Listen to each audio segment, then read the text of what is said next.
welcome to the Badass Breastfeeding Podcast. I'm Dianne, the lactation consultant. And I'm Abby, the Badass Breastfeeder. And I have the review of the week. Yay. Yay.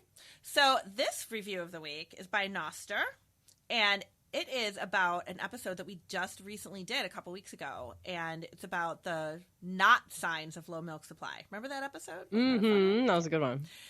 Guys, this past week's episode spoke to my crazy. You literally hit on every topic I needed to hear. I cannot thank you enough for all you do. Now listen every hour until it sinks in, and I'm confident enough to share that info when family members make a comment. I love this podcast. So thank you. That's so cool. Thank you. Yeah. So, and that's kind of like we always say, that's what we want. We want you guys to like build that confidence so that you can go, no, this is right. I'm doing the right thing. I'm doing the right thing. Yeah, because it was like the other information is all the stuff that you're hearing first, all the wrong stuff.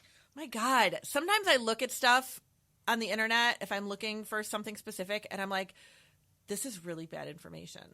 Like I can't even look at it. I have to like shut my computer in disgust because I can't even look at it. It's so ridiculous. So ridiculous. I know. I always like been checking my messages or something on Instagram and somebody like, it's nice because people always add the bad information they got first. They're like, oh, my pediatrician told me this and this. Is this true? And I'm like, hold on, Exley. I need to answer somebody. I know. It drives me crazy. Like one of my friends sent me a screenshot of something that came up in a breastfeeding Facebook page, which are the worst, by the way. But and it was like, oh, make sure that you're drinking enough water. That makes all the difference in the world for your milk supply. The water. And I like went off on this tangent. My poor friend, like she wasn't, she didn't say it, but I was like, really? Because people in other countries that don't even have clean water, which is why they don't use formula to begin with, but they still make breast milk just fine.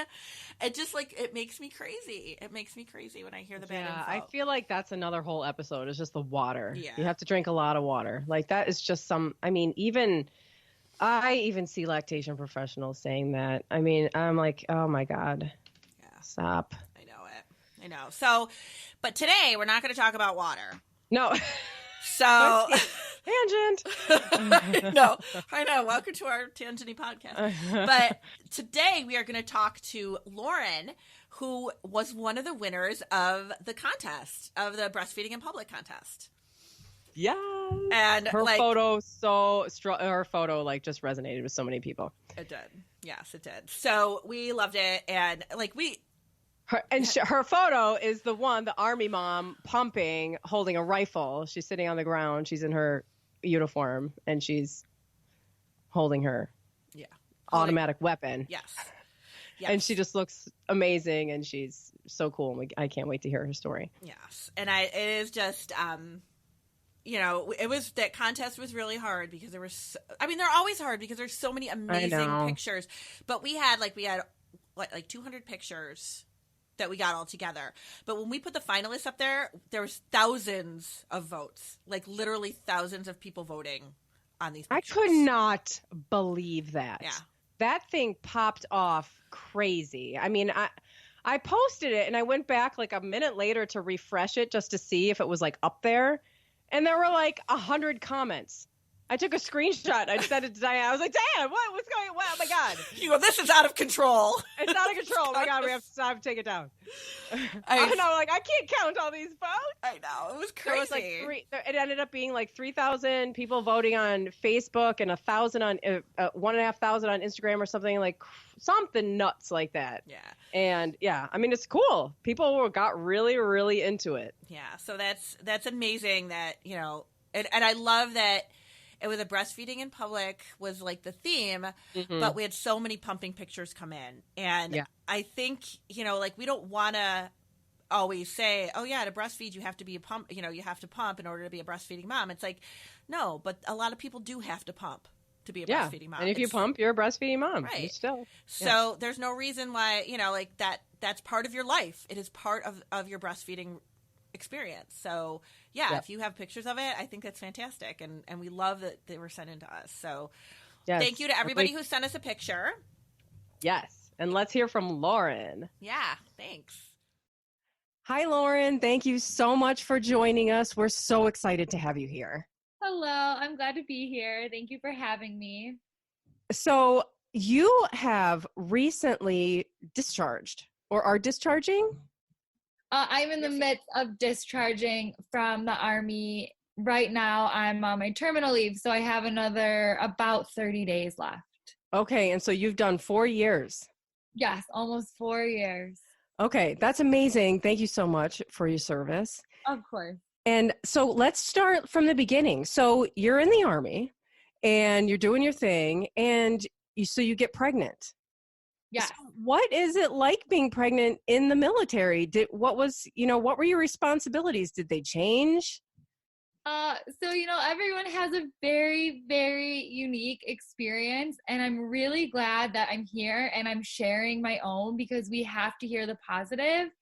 And I just have to say, like, first and foremost, that being pregnant in the Army for me was the greatest experience.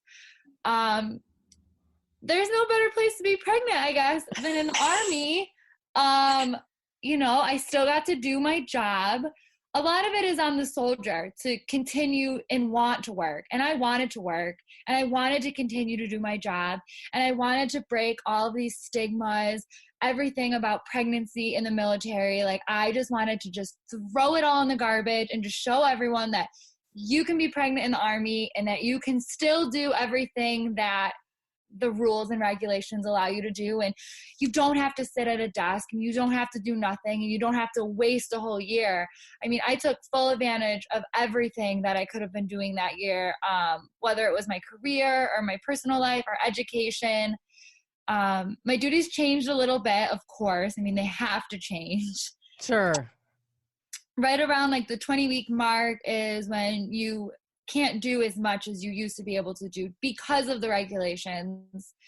But I did my job up until 20 weeks. I still participated in the physical training every morning for an hour, and I still did everything that they allowed me to do.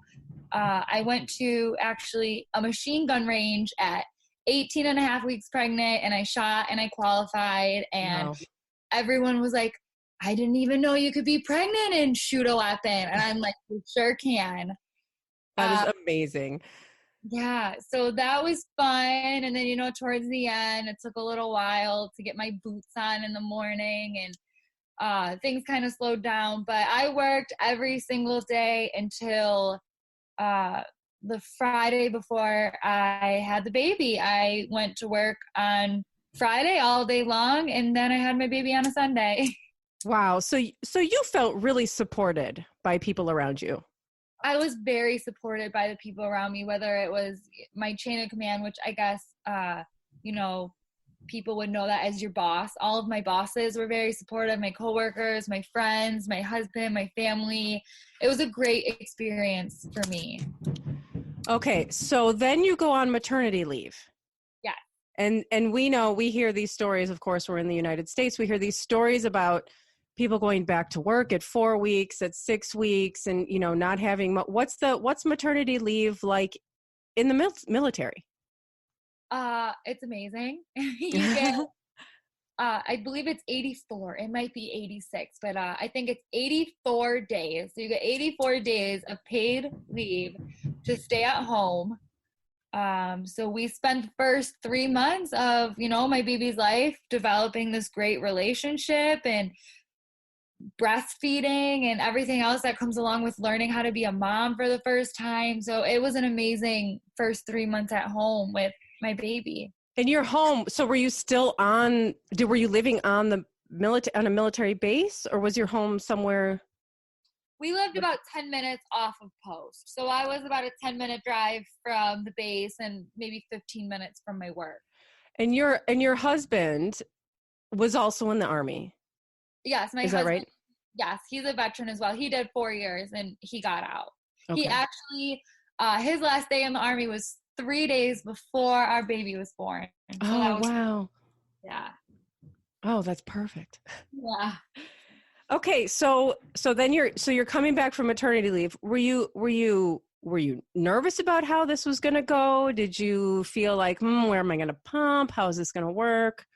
I was a nervous wreck about going back to work because of breastfeeding. And it was mostly because of pumping, and everyone that pumps knows that there's double the work in pumping, and you've got to make sure that you don't forget a valve, a flange, a bottle, a bag, your coolers. There was just so much stuff to bring to work. And for me, it was really, really, really overwhelming. But just like anything else, if you can get past the first couple of days or the first couple of weeks, you get in your routine, you get in your zone, you don't forget anything.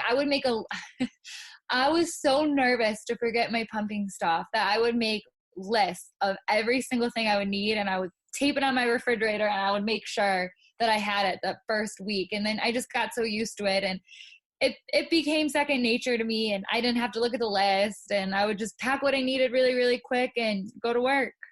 Wow. So when I think about somebody, I've never been in the military, but when I think about somebody in the military, I think about somebody like you were saying, like shooting a gun, like running an obstacle course, like jumping through tires and, doing all these things. And so how do you pump? Like, when is there time to pump? Or do I have some sort of misconception about being in the military?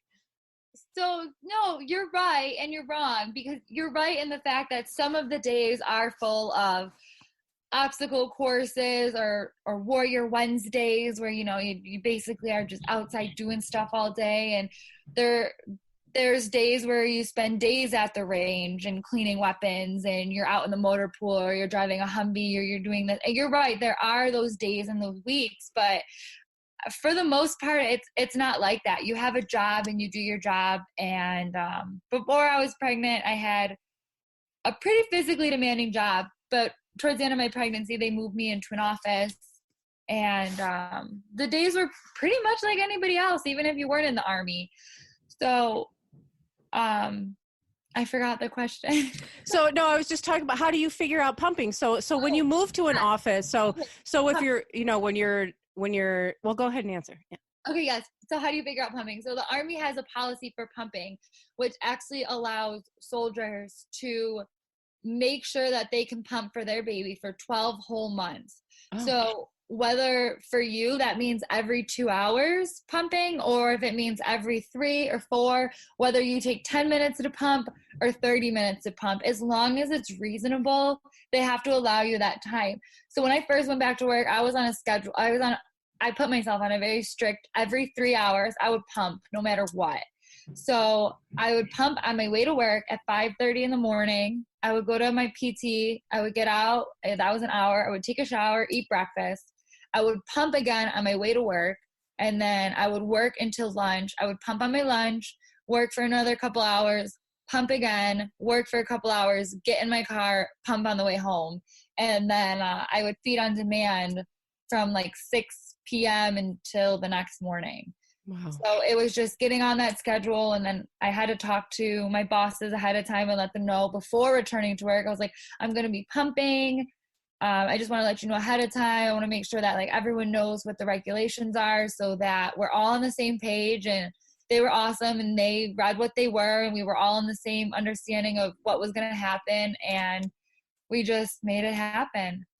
So when you're like, you have office days, is that right? I mean, where you have kind of a predictable schedule? Yeah, for the most part, it's pretty predictable. Okay. And so, but there's got to be times where it's not. I mean, if you're out there cleaning weapons all day, or you're, driving around in a Humvee, like how are you doing this? Like, how do you just pump? Like when you're just driving around in a Humvee, did you? I'm sure everyone saw the picture, obviously, of me pumping at the range. And there were definitely times where I had to plan ahead, and I had to bring with me coolers and ice packs and double of everything and tons of water bottles so that I could wash my pumps out in the field or at the range or in a Humvee on the side of the road or whatever we were doing. Oh. So there were lots of times that I pumped in a Humvee. I pumped in the woods. I pumped sitting on a log and at a tree. There were some crazy places that I had to pump. Yeah. So, I mean, so the picture, so, I mean, you're sitting at the base of a tree, holding a gun, pumping, like, it's just like, and you're just smiling, like, like there's nothing going on here, yeah. But to us, we're like, oh my God. Yeah, I'm like, this is normal. This is what everybody does. I mean, so again, technically the regulation is that they do have to provide you a room that's not a bathroom. They have to provide you running water and an outlet. But for me, I was like, I'm not going to let pumping stop me from doing my job. I wasn't going to let anyone think that I was getting treated a certain way because of pumping. So, I mean, I had every right to be taken back to my office essentially, but I was like, you know what, I'm going to do what I have to do and I'm going to go home. And if that meant pumping in the woods, pumping in a Humvee, most of the guys I worked with, I mean, I did work with about 90% males, and they were all so understanding about it, and they would just turn around, or they would like hold up a little blanket or whatever they had to do. They would make sure that I had another female with me going to the woods, and you just do what you got to do. That's so fantastic, having that support system and having like battery operated pumps and, you know, the ability to do what you wanted to do. Cause this was, like you said, you could have gone back, but you were choosing to do this way. Yeah. I 100%, yeah, and I want to make that clear because, you know, there's obviously people that are like, well, why did you let them do that to you? And they weren't doing anything to me. That was all me. And I'm not trying to sound, you know, like a badass, because I'm really well, you are. I mean, to me, it was just so normal, and it just wasn't a big deal. I don't know why. It came so naturally, and it wasn't a big deal, and I didn't want to make a big deal about it, and I would just do what I had to do and walk back like nothing ever happened. Yeah. And you had the support. People were like, okay, this is what you're going to do. Okay. Yeah. And I was lucky. A lot of the guys I worked with had already had kids, or, you know, they had wives, or they were really surprisingly so mature about it. I mean, I'm sure there was lots of jokes about being a cow and breast milk sometimes spilt on the desk when I was coming back with it, trying to pour it in my bags and stuff. But they were really, really surprisingly so mature. That's fantastic. So what about, I don't know if this ever happened to you, but there are times where you would go where people, you know, you go maybe on training for days. I was, away. So what do you do then? So I was really fortunate because I returned to work. I didn't have to return to work until September. And then I started kind of out processing in February. So between September and February, I don't know how this happened, but somehow I wasn't scheduled to go on any field training exercises because of the job I was and the time it was. I didn't have to go any, but I knew plenty of women that I worked with that would go to the field training exercises, and they would bring their pumps with them, and they would go in the woods with their battle buddy, and they would pump, and their husbands would either drive out there and pick it up every a couple days, or they had to pump and dump to keep their supply up. But it happens every single day. Wow.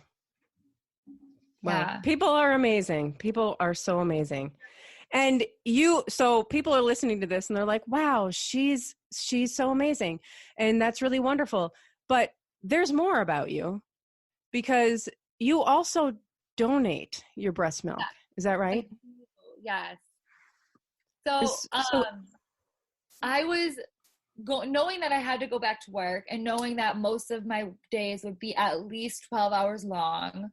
I was scared that being separated from my baby for that long, it was going to lower my supply, and I was terrified to not make enough milk. So while I was on my maternity leave, I started pumping earlier than you're supposed to, because I wanted to make a slight oversupply. That was the goal. I was like, I want to make sure that I have enough. I want to get my freezer stash going.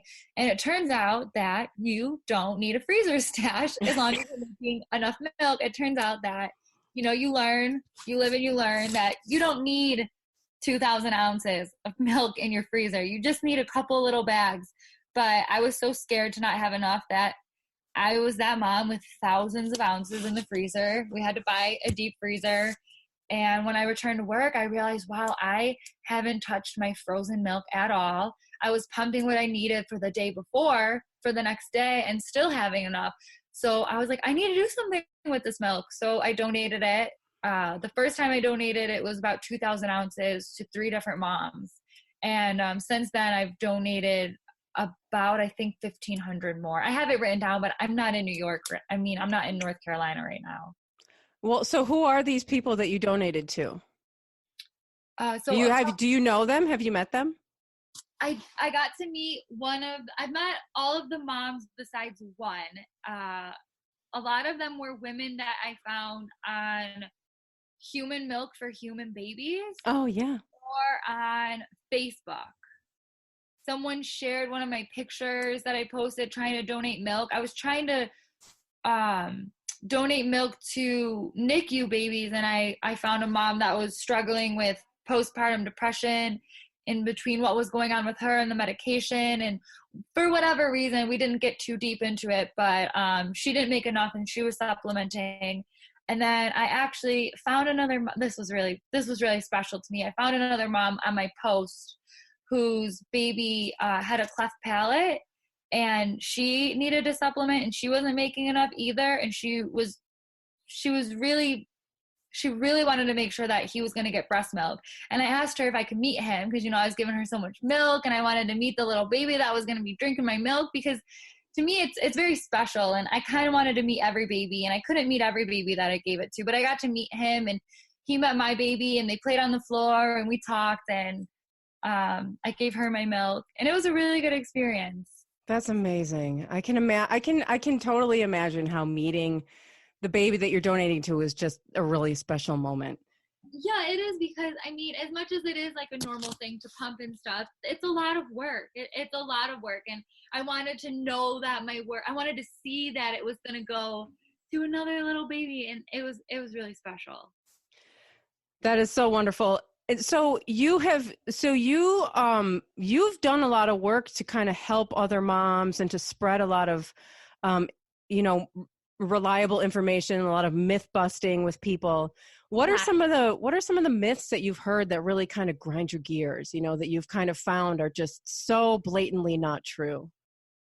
So yeah, I definitely use my Instagram page as a platform for like breastfeeding and for like what moms deal with when they have a baby and all of those things. But some of the things, number one would probably be like fat content of milk. That's the number one thing I'm always seeing being posted, and it's about people trying to get the fat content. They think that their milk isn't fatty enough for their baby, and I always say the body that makes the baby can birth the baby, and the body that births the baby can feed the baby. So whatever your milk is, whether it is skim milk or you're making ice cream, your milk, as long as there's enough of it, which there usually is, as long as you're emptying your breast enough, your milk is good enough for your baby. And everyone wants to know like what they can take or what they can do to make their milk thicker. And people don't realize that your milk doesn't have to be like cream to feed your baby. I have the chubbiest little baby, and my milk looks like water. Even after sitting in the fridge overnight, because that's when you can really see the fat, I don't have but a piece of paper of fat on the top of my milk. And milk is made by the body specifically for the baby. Your body knows your baby, and it makes the milk specifically for your baby. So so that's my thing, is don't stress about what your milk looks like. Yeah. Right. Yeah. Right. What else? Oh my goodness. I don't know why I'm drawing a blank. Or do you have any tips for people who are pumping, who are working and pumping? Or lots of tips for pumping. For number one, you need to get a good nipple cream. I put my nipple cream on 10 times a day, even when I'm not pumping. I'm so scared to get those cracked nipples again. So I'm constantly using it, especially before pump. My favorite one is, I think it's called Organic Nipple Balm from the Honest Company. Mm-hmm. That's my favorite one, and I've tried a lot of them. Also a Haka. Do you know what a Haka is? Yes. Mm-hmm. Everyone needs a Haka. It is amazing, especially for women who have really strong letdowns or who leak, or you're feeding on one side and then your other side feels too full till the next time. It's really good to just get a couple ounces out. Definitely invest in a pump that has a battery in it, because I don't think I would have made it this far without a rechargeable pump. That is my favorite thing, is my pump and a pumping bra. I waited probably 3 months to buy a pumping bra. And once I got the pumping bra, I was like, I cannot believe I lived this long without a pumping bra. I know. I always see these pictures of people pumping at work. And I used to do this too. They're like holding the pumps up to their breasts with their knees. And I just want to like buy 1,000 pumping bras and like mail one to every person that I see doing that. And I'm like, no, I know you know about this and you think it's not going to matter, but it will.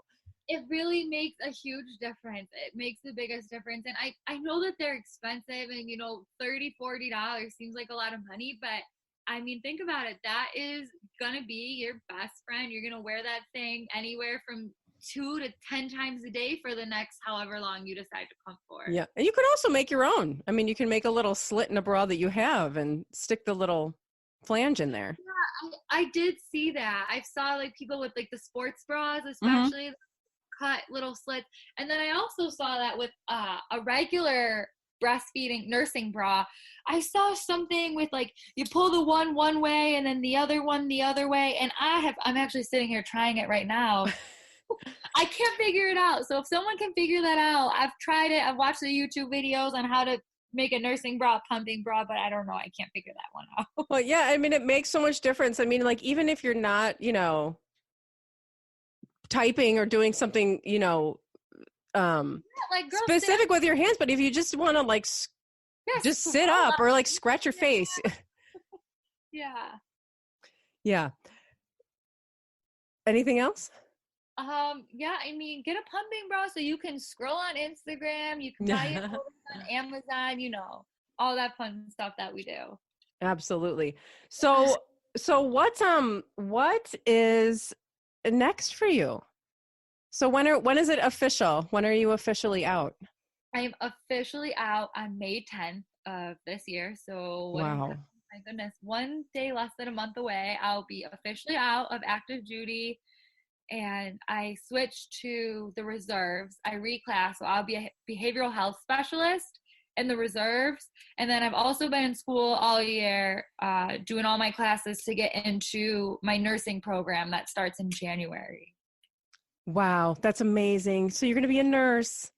Yes, I'm going to be a nurse. And, we got to make short, attainable goals. And for right now, I just want to get my nursing degree. Yeah. I eventually want to be a midwife. It's been my dream to deliver babies since I was 6 years old watching TLC, It's a Baby Story. I'm like, I want to deliver babies. That's what I want to do.